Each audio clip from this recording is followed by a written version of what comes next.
அந்த வானம் தீர்ந்து போகலாம், நம் வாழ்க்கை தீருமா? பருவங்களும் நிறம் மாறலாம், நம் பாசம் மாறுமா?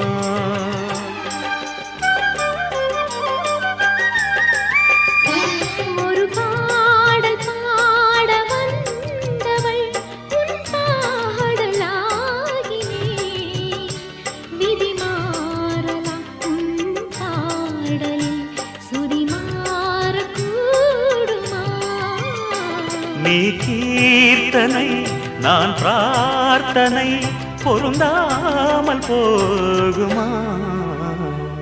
இது இது என் பல்லவி, எப்போது கீதமாகுமோ?